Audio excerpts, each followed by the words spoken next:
So this film came about from a chance encounter, much like how Maggie met Joel, as in a chance encounter. I've been a big fan of Joel Maris's work for a long time. I was previously a street photographer, and his work is hugely influential for me. And I was very surprised to see Joel Maris on the streets of London where I live. So I followed him for a while and wanted to approach him, but didn't really know what to say. So I followed him into some shops and out of the shops. And just when I thought, okay, I'll just talk to him, I lost him. And then I saw him bizarrely again a couple of weeks later, but this time he was with Maggie. And I went over and spoke to Joel and thanked him for his work. But when I met Maggie and Joel together, they seemed to have this kind of magnetic aura about them that you see in the film. And that encounter went in really deeply. And then a couple of years later, during the pandemic, I came across Maggie's blog. She writes these essays very openly about her life, and something clicked in my brain, and I thought maybe there's an opportunity here. So I got in contact with them, and they were open to the idea of making a documentary about their relationship. And then my wife and I started talking about, what if we made this together? One artist couple making a film about another artist couple, and there was an interesting symmetry, and the four of us really clicked. And then they invited us into their home, and 2 months later we started living with them. And like I said in the intro, we lived with them whenever we would shoot for more than a year. Cool. That's your first film, like your first feature. For me, something really surprising was the framework and how you found the movie. It was maybe somehow mistaken, but some idea was preset before, because the kind of framework and how you stage the things, it's really clear from the beginning of the movie. So it was like, okay, there's really an idea here of where we're going. Even there's a bit change in the middle that maybe we can go through that later, but I was really curious about how you start working with them, how you develop the way of playing with them in the house, and finding the framework and everything, because it's really interesting which kind of characters they are and how they react to a camera being there. They are really, for sure, used to have a camera around, but it's like everyone changes when it has a camera in the set. No, we all change. So how did they change, and how it was his approach on finding the film and starting to work with them? I'm going to split that question in two and answer the second half first. So Maggie and so Chiro's here. And Chiro, you have known Maggie and Joel for 30 years, right? And so I feel like I'm doing a live gospel. Chiro, you can confirm that this is Maggie and Joel, right? Yeah. So thank you. Maggie and Joel are completely themselves. They trusted us completely, and they're people who are very open, and they're emotionally upfront. And so the incredible gift for us as filmmakers was that they were really just living themselves. Of course, when a camera suddenly arrives, you become aware of it. But I think because we lived with them, Manon and I were both a presence, but also a kind of invisible force. And so the work you said, playing with, and it's totally right, there was a kind of, through the daytimes we were there, and we would be quietly trying not to interrupt their lives, but sort of shooting things. And then in the evenings there was a kind of collaborative, we would often sit by the fire in Tuscany and just talk about life and sort of unpack what had happened that day, so that it was a kind of an experiential thing for everyone, so that we could talk through the themes of what was happening. The first part of your question was about framing, and the gift of this film was that we were making a film about two artists. So we decided from the get-go that the film language would derive directly from Maggie and Joel. So the music, obviously Maggie plays wonderful piano through the film, and the composer Diogo Strauss took her piano playing and sort of built the language of the music from her style. And similarly, the framing was inspired by Joel's framing. You know, often what happens on the edges of the frame is just as significant as what's happening in the middle. So there's a real kind of street photography ethos to the framing, quite often wider, so that things could move around and, you know, the camera never moves, it's always locked off. And that felt like an interesting, quite sort of generous way of just setting up a camera. Sometimes we would be there, sometimes we would walk away. We could access the cameras remotely on our phone, so sometimes we would just leave it there and then record if something was happening. So it was like that. Someone asked a question. Okay. For me, like, it's like two parts, like big parts in the movie. Like at the beginning, you are following this Joel and Maggie as a couple, but then the accident arrives and changes everything somehow. Because I don't know if it was something that was at the beginning. No, probably not. It changed it, but it's this idea of a diary that they are writing together at the beginning, like explaining his story, but then it starts to change into a diary of Maggie and how she felt after, or everything that changes after the accident, how she starts questioning things. It's something, it's one of two, for me, it's really interesting scenes that is like the one where she broke all his old diaries, but at the same time the movie is becoming a new diary of the film. But how was this decided to broke all these and to accept that will happen, because somehow it's not staged, but okay, we were prepared to shot till you broke all your past diaries. I'm going to have to answer on behalf of Maggie, which is always a strange thing to do. But like, it would be better if she was here. But you know, she talks about she'd been carrying those diaries for such a long time. You know, they've moved around a lot, and she's been lugging them around. And she got to a point where she realized they served their purpose, and she doesn't need them. And so she wanted to release them, but I think in a way that felt therapeutic and somehow spiritual, you know. So I think it came from her desiring to sort of end that chapter and really live in the present as well. Yeah.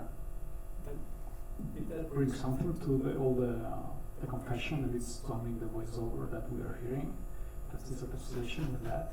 Like, was done after she broke all the diaries, or was something that you were doing while you were shooting? The voiceover, that it's like kind of continuity of the diary somehow. It's like a confession thing. Yeah. So your question is about when she's ripping up the diary, she's talking as well. No, but sorry. During the film, yeah, the voiceover starts to appear as a kind of still a confession. So end up being everything like kind of a new diary. So if that was something that came at the end when she already had broke his diaries, or was something that was still going on? Okay. That's a great question. Never been asked that before. The voice-over that we use sparingly throughout was recorded on the go. Sometimes there would be a day where, rather than filming, we just chose to pull Maggie or Joel aside into a room, and we would do these exercises where we would ask them to close their eyes and just talk, and maybe we could ask them a question, and eventually those audio clips would be used to sort of, so we would get them to talk, you know, in the present tense, and those very honest, intimate things were sort of woven throughout. Cool. That's very nice. There's a question there. 3 questions.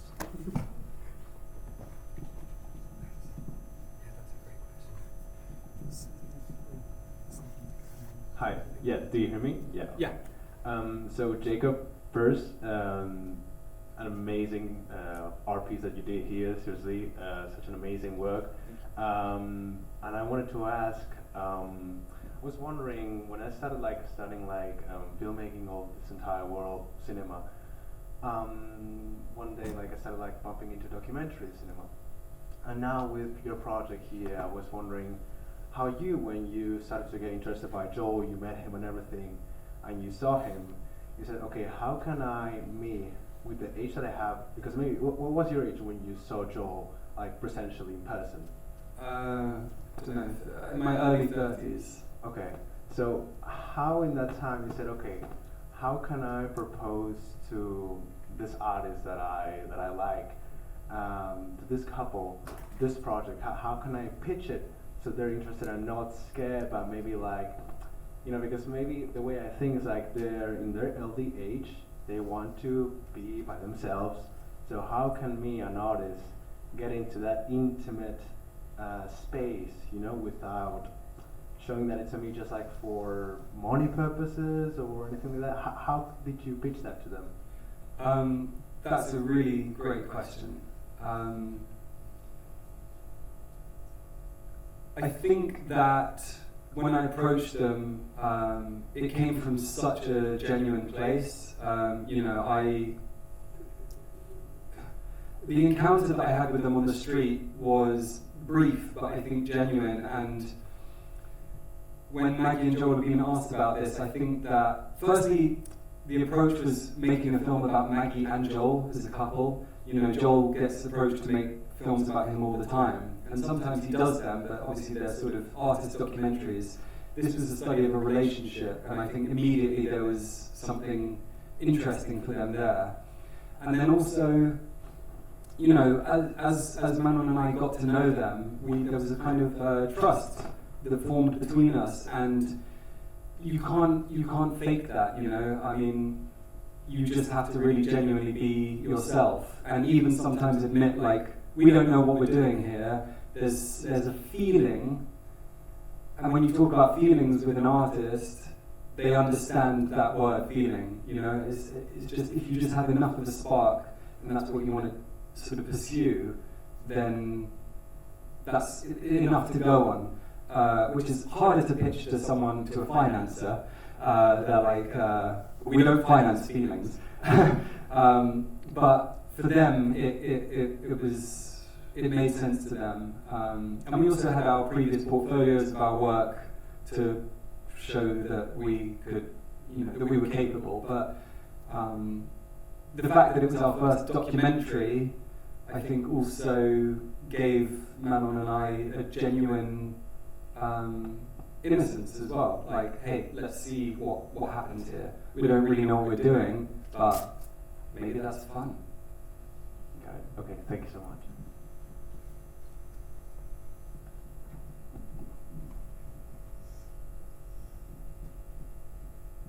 Hi, I want to ask you, at first, thanks for the movie. It's really beautiful. Well, it doesn't matter. How the movie, how make this creative process change your perspective of death? I mean, what did you learn about death by doing this? About death? Yeah. Well, I learned that death is something that we don't tend to talk so much about because it's a bit scary. But actually, from a kind of stoic perspective, if you are able to be conscious of death and understand that it can come at any time, and indeed accidents can come at any time, that if you integrate the presence of death and both its inevitability but also its unexpected nature, as in you're going to die but you don't know when, then that makes life so beautiful, and each day has a new kind of meaning. And so being with Maggie and Joel really showed me that the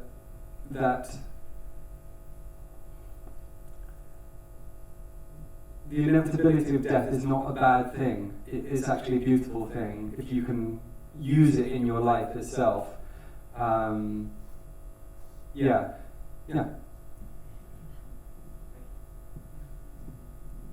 Hi. So I had a question about so the story arc. So I was curious what you pitched when you were fundraising to do with the story, because obviously there's so many things that happened that were unforeseen when you started, I imagine. So yeah, what did the pitch look like when you were starting to film, and then how did you were you want to film for a year and see what happens, and how did the story arc, like what was the process of creating the story arc? To answer it backwards, the story arc was just life unfolding. So there was no construction as such. We stopped at a time that felt right, that felt like there was a conclusion to this particular story, and we were in to follow it for as long as we needed to. The pitch kept evolving, like as you pitch a documentary, there are different stages. Our first look for financing, we knew that we had these two incredible participants. We had some idea of a potential, the themes, not even a story, but just the themes, and some understanding of the film language. Because we started by self-financing. We just moved in with Maggie and Joel, did everything ourselves, and then we started to gather, we worked with Final Cut for Real, who were the production company behind The Act of Killing, and we also worked with Lovature and Fremantle. But these partnerships were sort of things that came on board over time.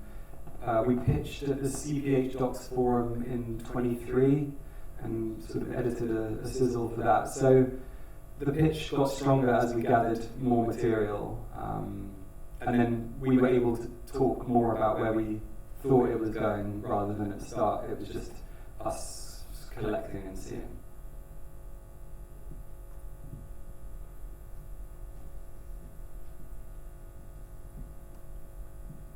Hi, you've probably been asked this before, but I wonder if you could talk more about the process of co-directing with your wife, and if there was any, the process of directing with her and filming the couple affected your own relationship, and if you could talk a little bit more about that. Absolutely. It's obviously quite a unique scenario. But it was great. I've got two things to say. The first thing to say is that because neither of us had made a documentary before, it was a really great way of neither of us having any kind of ego or expectations. We were forming a new language together, and that kind of the adventure of that and the unknown was thrilling and sort of, we were both figuring it out together. So doing that as a couple was a lovely experience, and obviously sometimes it can be scary, or things go wrong, or the camera breaks, and at least you've got a loving, supportive person to go on YouTube and look up how to fix a microphone or whatever. And then in terms of our relationship, we identify so much with Maggie and Joel and learned so much from them, and their qualities of being able to, work things through as a couple. Even at their age, they're still evolving, they're still learning from each other. Sometimes getting old can feel a bit scary, and it seems like people might get stuck in their ways, but actually seeing that a couple at their age are still able to hear each other and respect each other and love each other, and even if times get tough, to find a kind of resolution was really beautiful and hopeful for us. So we would talk a lot about that, about how much we hope to be as courageous as they are. Yeah, it was very inspiring. Thank you. So that's for me, there's something really interesting, really beautiful about your film, that is that there's not many films that have this ability of making you feel that you want to still be there when the film ends. Right. That you can be watching Joel and Maggie like 1 hour more. Yeah. That's something really that gets you, and I think all that you have explained goes along with that. That is, all these feelings you can tell them on the movie, and that's something that it's really great. So congratulations on that. Really, and for me, that's regarding to this. That's something really interesting on the last scene of the movie. Because okay, when the scene where Maggie like throws everything to Joel, it's really powerful. But the last scene when they talk on the bed, that's something I have never seen on screen before, and that's something I wanted to know how that came along. That if it was, did you were knowing that we were going to somehow to the end of the film, and there's or how was this created somehow? It was another time like another conversation that we have and you captured without knowing, or was it kind of a subject that you already had in mind to talk about the thing of the ashes? Because the thing of being apart when they would be dead, it's something that I've never seen before on the screen, and was probably for me one of the best things of the film. Thanks. Make myself clear. Yeah, I understand. Yeah, the ashes conversation came about from. I mean, Maggie and Joel went through a lot that year, and I think were feeling their vulnerability, and they were starting to talk about, you know, the practicalities of what happens if someone dies, and they seem to just naturally get to this point of thinking about what are we going to do, not just when someone dies and there's someone left living, which is the conversation at the start of the film, but actually practically, what do we do with these ashes? And as they talk about, you want to be in New York and you want to be in Cornwall, like how do we resolve this strange dilemma? And it was something that Manon and I were aware that they were sort of talking about.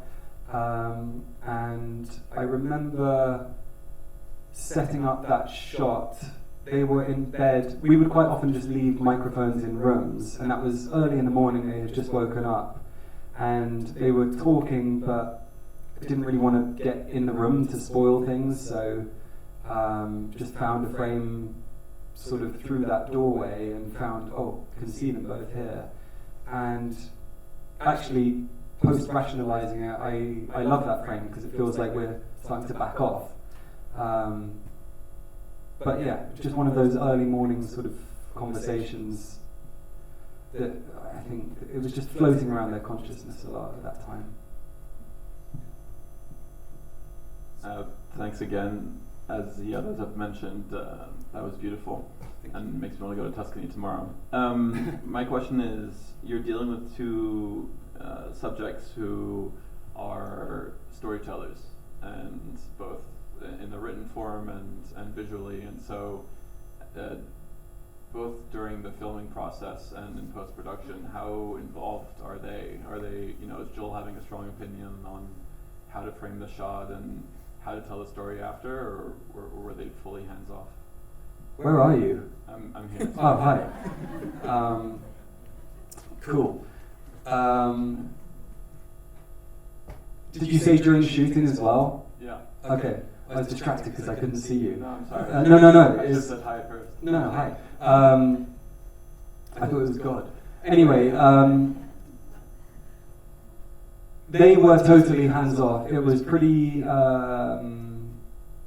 get working with two artists, or sort of, being around these two artists was intense for us. Or we felt it intense at the beginning because they're incredible and, who are we?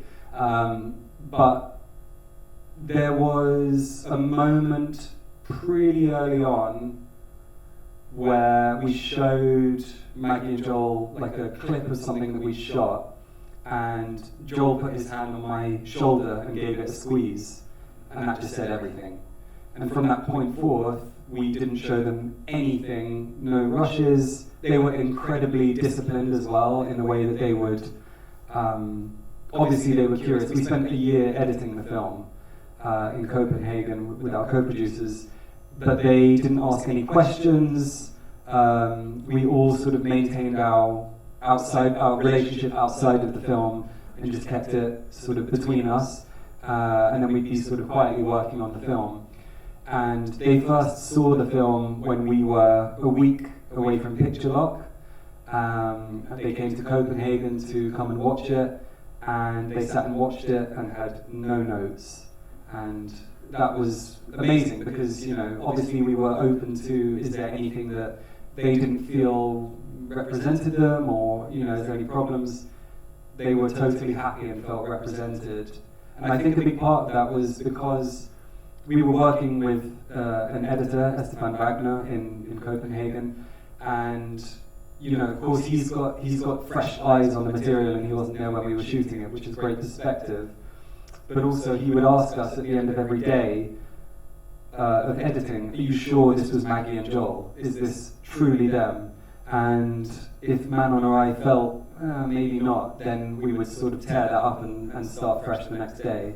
So keeping that sort of, you know, very honest direction really kept us on point, and I think probably helped that moment when Maggie and Joel finally saw the film. Amazing, thank you.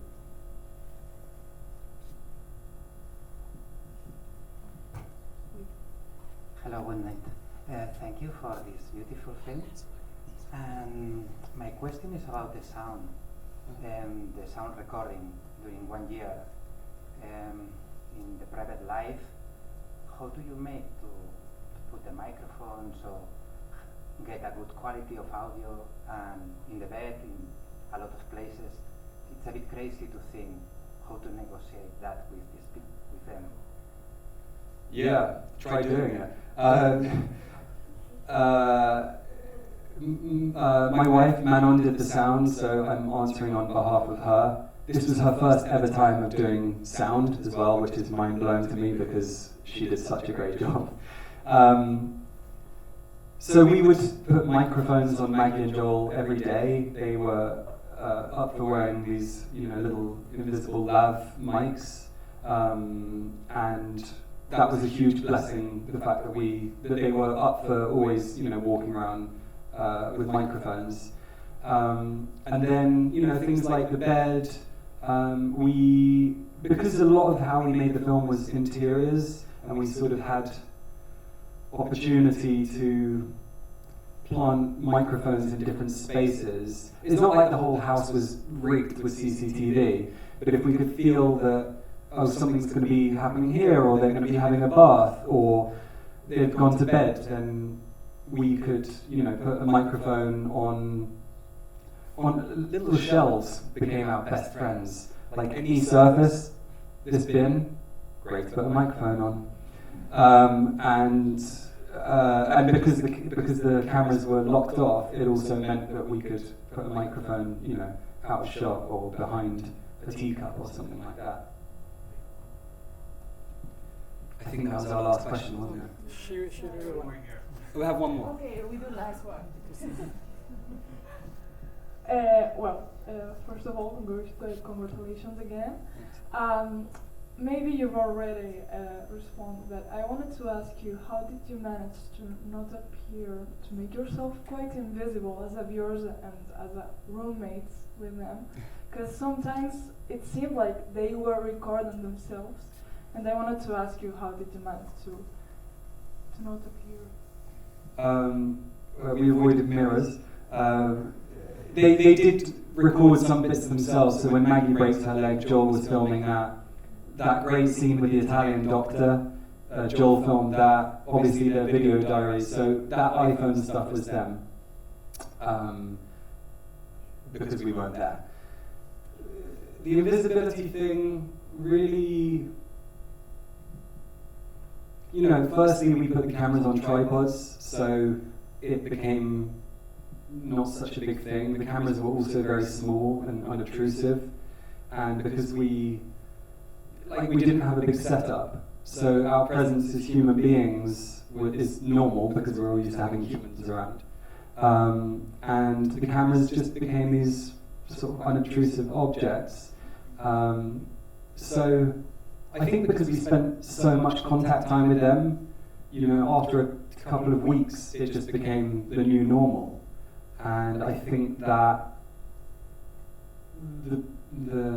just that presence and that shape that we had, it just seemed to dissolve any kind of things and just made it very fluid.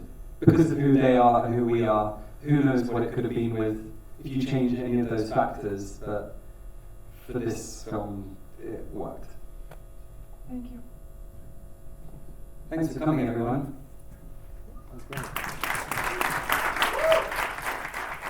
No os olvidéis la boca.